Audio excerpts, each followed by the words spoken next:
Hello po, magandang umaga, magandang gabi no, sa lahat po ng ating mga nanonood. Nasaan panig ba tayo ng mundo ha? Ayan, ito gagawa naman po tayo ng ating reading. Tingnan natin kung ano yung makukuha natin ngayon ha. Ayan, medyo mababa pa yung energy natin, kagigising ko lang po. Ayan. Aga ko nagising kasi papasok na naman tayo sa site. Ayan. Maraming salamat po pala sa lahat ng nagpa-reading ng Thursday and Friday po ha. Thank you so much po. And sa lahat po na nag-avail ng ating merch. Ayan. Mga salt bath. Ayan. Naubos na po pala ang ating coffee ha. Ang meron po is strawberry and milk. Ayan. Medyo madami pa tayong stock. Strawberry and milk po para sa ating salt bath. Ayan. Ito po yung milk natin. And ito yung nasa screen na nakikita niya yung strawberry ha. Ayan po. Mag-message lang po kayo sa... Ang dahil pong nagtatanong para makabili, mystic.tarot.2024 sa messenger po. Or i-click nyo na lang yung link ko po dyan sa description box. Mapupunta po tayo dito sa Facebook ko. Nandyan po, i-click nyo lang yung description box. May kita nyo po yung Facebook page ko ha. Dadalhin po kayo doon. Ayan, okay po. Dadalhin po kayo doon sa ating Facebook page. Ayan, para makita nyo po yung mga products natin ha. Sa lahat po na nagtatanong, dahil nagtatanong ng bracelet, dahil po nagko-comment, bracelet, ng yung mga evil eye natin, dahil po nagtatanong ha. Okay po. Comment, mag-comment. Ipunta po kayo sa Messenger or sa Facebook, mystic.tarot.2024. Parehas din po yung profile pic ha. Same lang po yung profile pic natin. Ayan. Wala pong pagbabago ha. Okay po. Same na same yung profile pic. Facebook, TikTok, isa lang po yung profile ha. Okay po. Para mabilis nyo akong mahanap. Ayan. And yung mga dineliver ko po kanina, hindi ko alam kung Sunday or Monday nyo na yan marireceive. Hopefully bukas, merong delivery yung JNT. Linggo po kasi bukas ha. Yan, hopefully po. Hopefully. Okay, so kompleto ng ating white tarot card. This is an 8-pole card reading, Balitig sa setong 4. Yan. Meron tao dito na gustong humingi ng kalayaan. Yan. Okay po. Ayun, si The Fool. Meron tayong The Fool. Meron tayong Page of Pentacles. Ayan. Queen of Wands, Queen of Pentacles, King of Pentacles, the Death card, and meron dito tayong 9 of Pentacles and 8 of Pentacles. Okay. So, maaaring natin ito, may mag-partner dito, which is itong Queen of Pentacles and ang ating King of Pentacles. However, smooth ang relationship, Wala tayong nakikitang problema. Walang, sa bakiwari ko naman, ayan. Kaya lang humihingi siya ng kalayaan. So, maaaring hingi ng kalayaan sa inyo. Kung kayo naman po itong energy na ito, ha. Para sa iyo, Queen of Pentacles, wala kang nakikitang problema ninyo. At yun ang ipinagtataka mo, bakit hihingi ng kalayaan sa iyo itong si King of Pentacles. Okay po. So, hihingi niya yung kanyang freedom. So, gusto niyang umalis.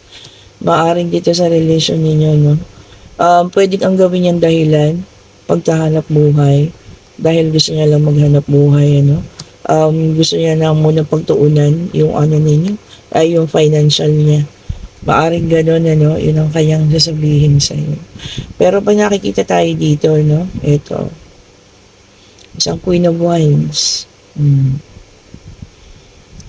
Hindi niya talaga masabi sa iyo ang tungkol dito sa babaeng ito ha. Pero ang pinapanakip butas niya ay yung tungkol sa paghahanap buhay at gusto niya ng paglago. Kaya meron tayong 9 of Pentacles. Okay po. And meron tayong nakakuhang death card. Yan. Ang ibig sabihin ng death card po ay talagang magtatapos na ha. Ayan. Ayun, kung sino man po yung nasa sitwasyon na to, napiling nyo wala namang problema. Bakit gusto kayong alisan or gusto umalis ng person ninyo? At ang dinadahilan nga po, tawag dito, ang kanyang hanap buhay or gusto niyang kumita. Ibig sabihin, parang hindi niya masabi, no, ang tunay na dahilan. Pero yun ang pinapalabas yung dahilan sa inyo, no? Dahil nga sa kawalan niya, ayan, no, Page of Wands. Pero ang totoo po, meron talagang third party. Yan. Yun nga lang, ang pinapalabas niya sa'yo, yung kulang siya or yung financial status niya yung dahilan po. Yan, sakit ha. Kung sino man po sa inyo yung nasa ganitong sitwasyon ngayon, na bigla-bigla na lang umalis yung person ninyo, or maari nangyari na sa inyo or nangyayari pa lang ha. Okay po. Na ang idinahilan na ihanap buhay dahil lang daw po kailangang ayusin ng kanyang financial. Yung pala meron ng iba. Di ba? Ginawang dahilan. Nakikita ko kasi yung ano rito, work. Pero dalawang babae nakita natin. Pero pinagpilitan niya talaga na dahil sa financial po. And then meron tayong 6 of Wands. Ayan. So 6 of Wands, which is a fire sign. Sabi po dito, hindi naman siya magiging successful. No? Dahil nga, biro mo makikipag-break na lang sa inyo. Hindi pa masabi yung totoo. Ano? At the very last minute, lolokohin ka pa rin. Wow. So, yun, ilang beses ka kaya niya niloko? Wow. May ganun tayong katanungan.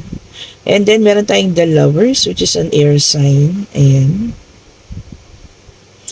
Sabi nga dito, choice. Ayan. Ito po ang choice. Ibig sabihin, ikaw po ay mamimili, kung magstay ka sa ganyan na relasyon or aalamin nyo yung totoong katotohanan. Well, eventually, sa tingin ko, lalabas at lalabas po ang katotohanan. Kahit lokohin pa kayo. Kasi yun yung masakit, sabihin pa sa iyo yung mga ganung bagay at hindi pa sabihin yung tunay. And then, meron tayong 4 of Cups in reverse, which is a water sign. So, meron na tayong fire, air, and water. Tag-iisa po.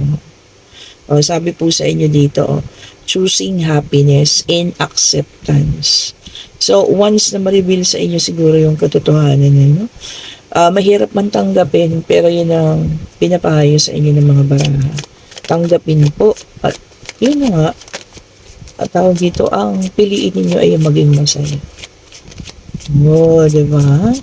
Maaring makakasakit, maaring totoo naman, masakit po, especially yung gano'n, at until the end, hindi masabi sa inyo yung katotohanan, ipipilit pa talaga na dahil sa paghahanap buhay, ganyan.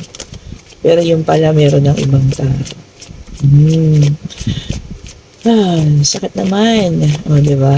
Sakit po ng gano'n, Sana aminin na lang, Patatanggap mo pa yun ng isang parang isang bugbuga na lang.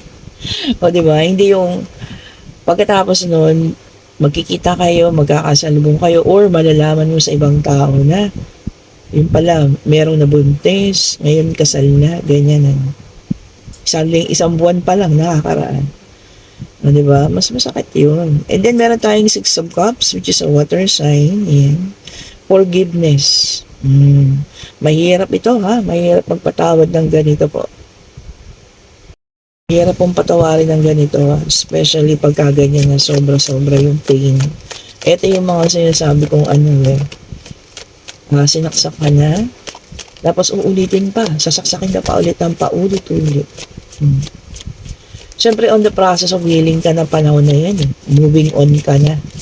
Tapos may mababalitaan ka pang gano'n, Tapos bibilangin mo. Ibig sabihin, mga panahon magkasama tayo, okay tayo, yung pala. Hindi pala tayo okay, diba? So, isang buwan pa lang, magkarelasyon na kayo. Ibig sabihin po, kayo pa, or magkarelasyon pa kayo, meron na siyang iba. Di po ba? Talaga yung sobrang pain, sobrang sakit. And then, meron tayong Knight of Swords in reverse. Ito naman ay para sa iba, no?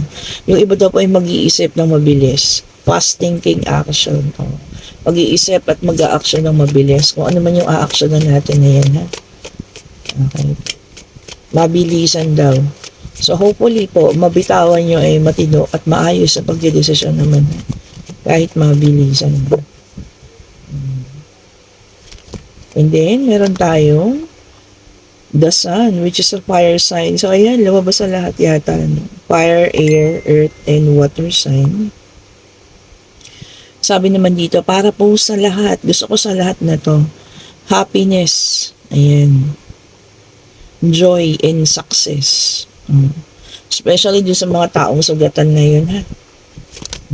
Happiness, joy, and success po, ang mapupunta naman. And then, meron tayong Two of Swords, which is an air sign. Ayan. Avoidance. Ang tawag na avoidance sa Tagalog, aayawan. Ganun. Baka naman may bago ng manliligaw, aayawan nyo naman. Na-trauma na. Diba? Yun, alam niyo yung mga ganung scenario talaga ang nakakapagpa-trauma sa isang tao, no? Which is a very, very traumatic experience. Di po ba, no? Sobrang traumatic experience yung gano'n. Para bang dinudurog ka ng paulit-ulit. Uy, and maging masaya na tayong lahat. Ten of Pentacles, a windfall of one new wealth, ayan. Meron pong papamanahan, ha. Meron ding stability, makukuha sa paghahanap buhay. Ewan kung sino yung papamanahan sa inyo yan, magbahagi kayo. And then, meron tayong pwede rin daw po may mananalo sa loto or yung mga naglalaro ng sugal dyan, ha, online casino, yan. So, ayan, ha. Hindi ko ma-encourage sa sugal kayo, ha, pero meron kasing nakalagay. Instant kasi, and the windfall of money. And then, meron tayong King of Pentacles in reverse, which is an earth sign. Ayan. Yung iba sa inyo, magiging matigas pa rin ang ulo, ha. Magiging matigas pa rin ang ulo. Hindi pa rin ayaw pa rin makinig. Diba? Well, anyway, talaga. See, Three of Swords indicates third party situation. Talagang heartbreak, suffering. Iba sa inyo makakaranas yan. Depression. Iba sa inyo talaga, doon nakukuha yung depression sa mga ganong scenario. Ayun po, sana makaalis, mapagtapusan na. Pag dumating naman ang panahon at mapatatapusan yung mga ganitong pangyayari, parang minsan matatawa ka na lang. Di ba? Pagka naka-move on na parang ngingitian mo na lang. Mukhang tanga pala ako, no? Tanga. Di po ba? And meron tayong the world. Yan, ha. Accomplishment. Ayan. Success. At pagiging buo po ulit. Ayan. Huwag kayong mag-alala. Maaring madurog man kayo ngayon. Durog na durog kayo ngayon. Pero darating yung panahon, mabubuo kayo ulit. Okay po. Fullness, sabing ganun. And success. Hindi man maswerte siguro sa pag-ibig, maaring sa ibang bagay, ha. Kung may anak ka na, maswerte sa anak. Magiging maswerte sa financial. Ayan. Yung iba kaya nagstay na single, kasi nga maswerte na sa ibang bagay. Aminin nyo yan, ha. Diba? And then, see, kasi sabi ko pala, Ace of Cups, which is a water sign, a promise of a new love, compassion, ayan, new feeling, spirituality, new baby, proposal po, ha. Ace of Cups, something bago po, ha. May mga bagong parating kung sino man sa inyo yan, ha. Kung ano man pong pagbabago yan na darating po sa buhay ninyo. Maganda sana, sana lahat positive na pagbabago po. Hindi yung masama, hindi yung masakit. Pero feeling ko naman, after nyong maranasan or kung nararanasan nyo yun ngayon, puro magaganda po, ang kapalit. And then, meron tayong Queen of Pentacles, ayan, in reverse, naka-reverse yan. Magiging self-care daw muna, financial independent. So, hindi ka man naging successful sa love, magiging financial independent ka. And, mamahalin mo muna ng gusto yung sarili mo, ha. Kung sino naman po sa inyo ito. And meron tayong Three of Pentacles, which is an earth sign. Ayan. And then sabi rito, something with security. O, siguro ngayon sa iba sa inyo ang iniisip muna ay i-secure kung ano man yung financial ninyo. Ayan. Sinisecure yung stability ko, yung feelings, isi-secure din muna. No? Siguro magsiset na ng boundaries sa mga susunod na panahon. Di ba, no? Siset nyo na yung mga boundaries niyo. Okay, and then meron po tayong Four of Wands, kaso naka-reverse, yung iba daw magkakaroon ng personal celebration. O meron ding lack of support, mawawala ng suporta sa ibang tao, ha. Kung kailan kailangan niyo yan na merong suporta, no? Sabi daw wala ka raw mapagkukuhanan. Self-care talaga. Yun naman po at talaga maganda, no? Unahin natin ang ating sarili. And then meron tayong Three of Wands, which is a fire sign. Ayan. This is progress or preparation, paghahanda. See? Talagang moving forward na. Ayan po. Maaari malulugmok sa tawag dito, kalungkutan, pero magmo-moving forward naman na daw po. Wala naman kasi tayong ibang pupuntahan. Hindi naman tayo pwedeng bumalik sa nakaraan. Mas okay pa rin po yung mag-move tayo forward na. Di po ba? And then, meron tayong the Chariot in reverse. Sabi po, self-discipline. Siguro nga magkakaroon na ng boundaries. Bibigyan ng disiplina yung sarili. And lalagay ng boundary kung hanggang saan lang yung mga taong papasok sa buhay ninyo. Ha? Mas okay naman po yun para hindi gaanong masakit. No? Lagyan nyo ng boundaries. And meron tayong the Hermit, which is an earth sign in reverse. Ayun nga po. Yung iba daw sa inyo rito magkakaroon ng resignation.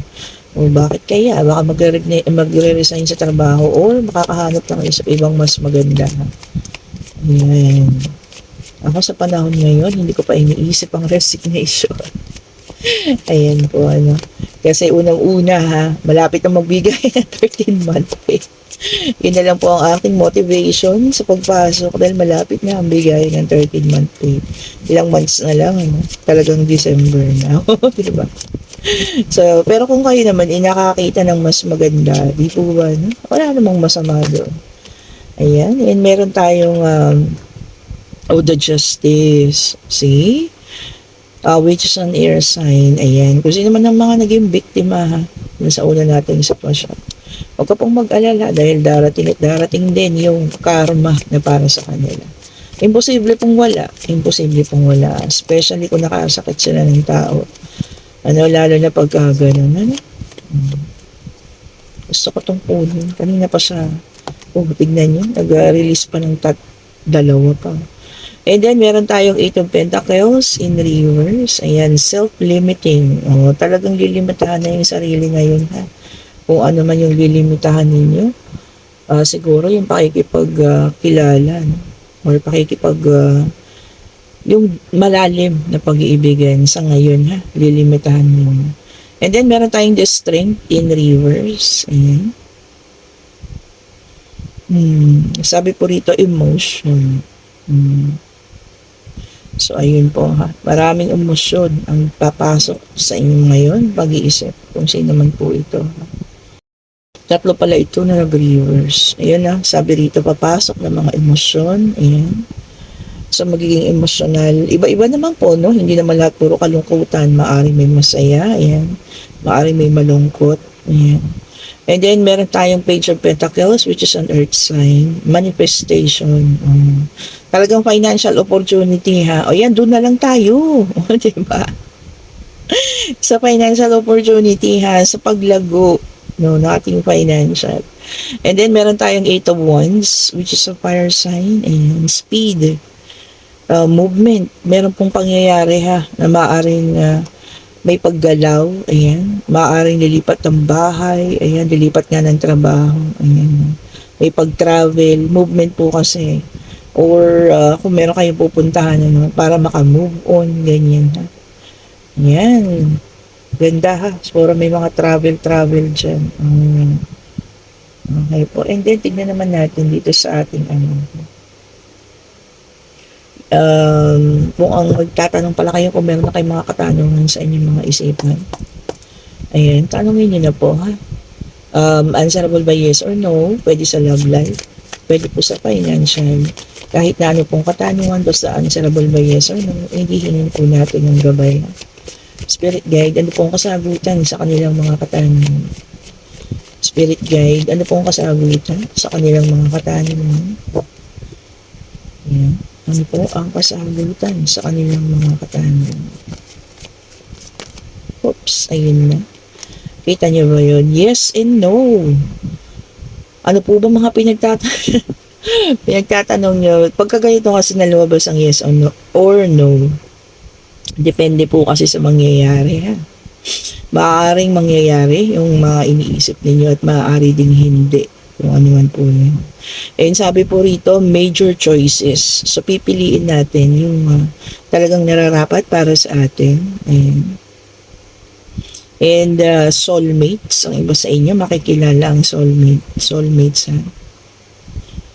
Ayan po, potential new relationship. Ayan. So ang gulo no, gusto ko pang kumuha ng isang card. Tingnan nga natin. So ayun po, depende ha kung ano yung itinanong ninyo. Pero kuha tayo ng isa kasi yes or no. Specific naman po, spirit guide para sa kanila. Alam po kasi maraming nag-aabang nitong yes or no ano natin, question. Yan. Ano po ba ang inyong kasagutan? Spirit guide, ibigay mo po sa amin. Isa lang naman po. O na po yung yes or no. Kasi marami po nag-aabang ng kasagutan po. Baka may nagtanong dyan, niloloko ba ako ng asawa ko? Yes or no? Hindi mo malaman kung ano eh. Pero sabi po rito ay yes. Ayan, lumabas na. Yes po. Yan. Mas lamang ang yes ha. Inulit ko kasi yes or no to eh. Okay po. And then sabi rito may parating na magandang balita. Good news. Ayan po. Tapos solid beginning. Oh, and then setting goals. Oh, 'di ba? This time talaga magse-set na kayo ng goals and magkakaroon ng matibay na panibagong buhay po. Ayan, okay po. Sana nagustuhan niyo yung reading natin ngayon. Medyo painful, masakit kasi till the very end ginawa kang tanga. Sinabi ko ba? Talaga sinabi ko. Yan kasi yung totoo eh. Until the very end, ganun yung pinaramdam sa iyo. Ayaw sabihin yung katotohanan. Huwag niyo sabihin sa akin, makamaaari may magsabi niyan na kasi po ayaw niya lang akong masaktan. Ako hindi po. At the very first place po sa una pa lang, nasaktan ka na niya eh. No? Hihingi ng freedom. No? Sinasaktan ka na po nun. Ang ano lang talaga is hindi niya maamin na may bago na siya. Ano po. Kung ano-ano pa yung pinagre-reason out. Kung ano-ano pa yung ginawang dahilan. Ano po. Oh, 'di ba? Mabuti naman ang dahilan niya is kung sa paghahanap buhay at hindi kayo. Kasi baka kayo pa yung sisihin, no? Pero hindi, wala naman tayong nakitang ganun. Ang reason niya out na lang is yung kanyang stability and yun nga po, no? Gusto niya sana daw maging maayos. Oh, yun pala ilang months lang. May jowa na at pakasal na. Okay, commercial po ha. Kung sino po ang gusto na maayos ang love life, ayan, meron tayo dito rose quartz. Ayan po, para sa pag-ibig. Ito ang ating mga powerful bracelet. Siyempre, ang ating citrine para sa financial stability. Ayan. And then, meron din po tayo dito black tourmaline with evil eye para sa negativity ay maging positive. Mga negative energy dyan, yung mga laging may away-away sa bahay ha. Ayan po, mga selos-selos para po maalis. And then, meron tayong napaka-powerful na amethyst. Ayan po. And meron tayong tiger eye. Ayan. Ayan po. I-message na lang po ako ha. This is for pampatalino. Ayan, clarity, wisdom. Ito naman ang ating good luck and good health na amethyst po. Ayan, okay po. Share ko lang ha. Ma-share ko lang. Nakuha ko naman yun, yung customer sa TikTok. Ayan, nag-live kasi ako ng Thursday. Tapos sabi niya, ma'am, sobrang interested po ako sa mga bracelet niya. Sabi ko, sige po, i-message niyo ako. Personal message niyo po ako and then magre-reply po ako sa inyo sa messenger. Ayun naman po, nag-message sa messenger. Okay, at the beginning, sabi niya, ma'am, meron lang po akong tanong. Kasi po, gusto ko po yung mga bracelet ninyo. Kaya lang, ma'am, gusto ko po muna sanang magtanong ng mga questions lang po. Dahil okay naman siyang kausap, mabait naman po, no? Dahil tayo naman din ay hindi rin naman tayo madamot. Okay, sige ma'am, sabi ko. Bigyan po kita ng 3 questions, ma'am ha. Answerable by yes or no, kung ano man po yan. Sige ma'am, paki-message mo po dito. Okay, naglatag po tayo ng baraha. Nasagot ko po ang kanyang mga katanungan. Sinagot ko po lahat ha. Ayan, humirit pa po siya ng 2 pang questions. Masayang masaya po siya dahil sabi niya, wow ma'am, alam niyo po ba, nagpa-reading din ako, ganito ganon. Personal reading, ang laki pa po nung nagastos ko ha, sabi niya ganon. Pero parang kayo lang yung nakapagbigay ng clarity, ganito, ganyan, ganyan. Maayos po yung pagpapaliwanag niyo sa akin, naliwanagan po ako ngayon. Sabi ko, mabuti naman po, nakatulong sa inyo. No? And then sabi niya, ma'am, bibigay ko na po yung details ko ha, pero yung payment ko po tomorrow for the bracelet. Sabi ko, okay po, sige po. Di binigay po yung details, blah blah blah, name, address, and CP, yan. Binigay po, no, chinachat po sa akin. And then, kinabukasan na nga po, which is Friday, kahapon ng umaga, nagpa-JNT tayo. Ayan na, eto na. Anong oras na po? Mga 11 na ng tanghali. Kasi siya na lang yung hinihintay ko sa payment dahil payment first na nga tayo. Sabi ko, ma'am, hingin ko po yung payment ninyo kasi po magpapa-JNT na, nag-chat po ako. Mga 15 minutes po, ayan, nag-chat din si madam. Ma'am, pasensya na po, hindi ko na po kukunin kasi po sabi ng hipag ko, regaluhan na lang daw po niya ako ng ganyang bracelet. Di po ba, ang galing? 'Di ba? Kaya nga sa akin lang po no, kung gusto niya lang ng free reading, pwede niyo naman po akong diretsahin eh. 'Di po ba? Huwag nang idaan sa mga ganun. Diyos ko Lord. Ayan, napagano na lang po ako. Thank you Lord na lang po ako, sabi ko. Ayan. Wala na po akong sinabi. Nag-thumbs up na lang po ako. No? Sabi niya, next time na lang po ma'am kasi reregaluhan daw po ako ng hipag ko ng ganyang klase pong bracelet. Okay, o di po ba? So, ayun po. Anyway, sa TikTok naman yung customer ko na yun, no? Pero dito sa YouTube po, wala pa namang nanggaganyan sa akin. Lahat po ng mga nandito sa YouTube, mga matitinong kausap. Ayan. Hindi mga oportunista, okay po. And hindi manloloko ng tao. Yan. Lahat kayo, napakababait niyo po. Lalo na kayo mga mystic angels ang tawag ko sa inyo ha. Ayan po, anyway, na-share ko lang naman. Have a great day po sa lahat ha. And kung gusto niyo ng ating mga merch, ayan, mag-message po kayo sa akin sa mystic.tarot.2024 po. Sa Facebook, pakihanap na lang po ako ha. Ayan, thank you so much po sa panonood. Have a great day. Stay safe po sa lahat ha. Bye-bye po.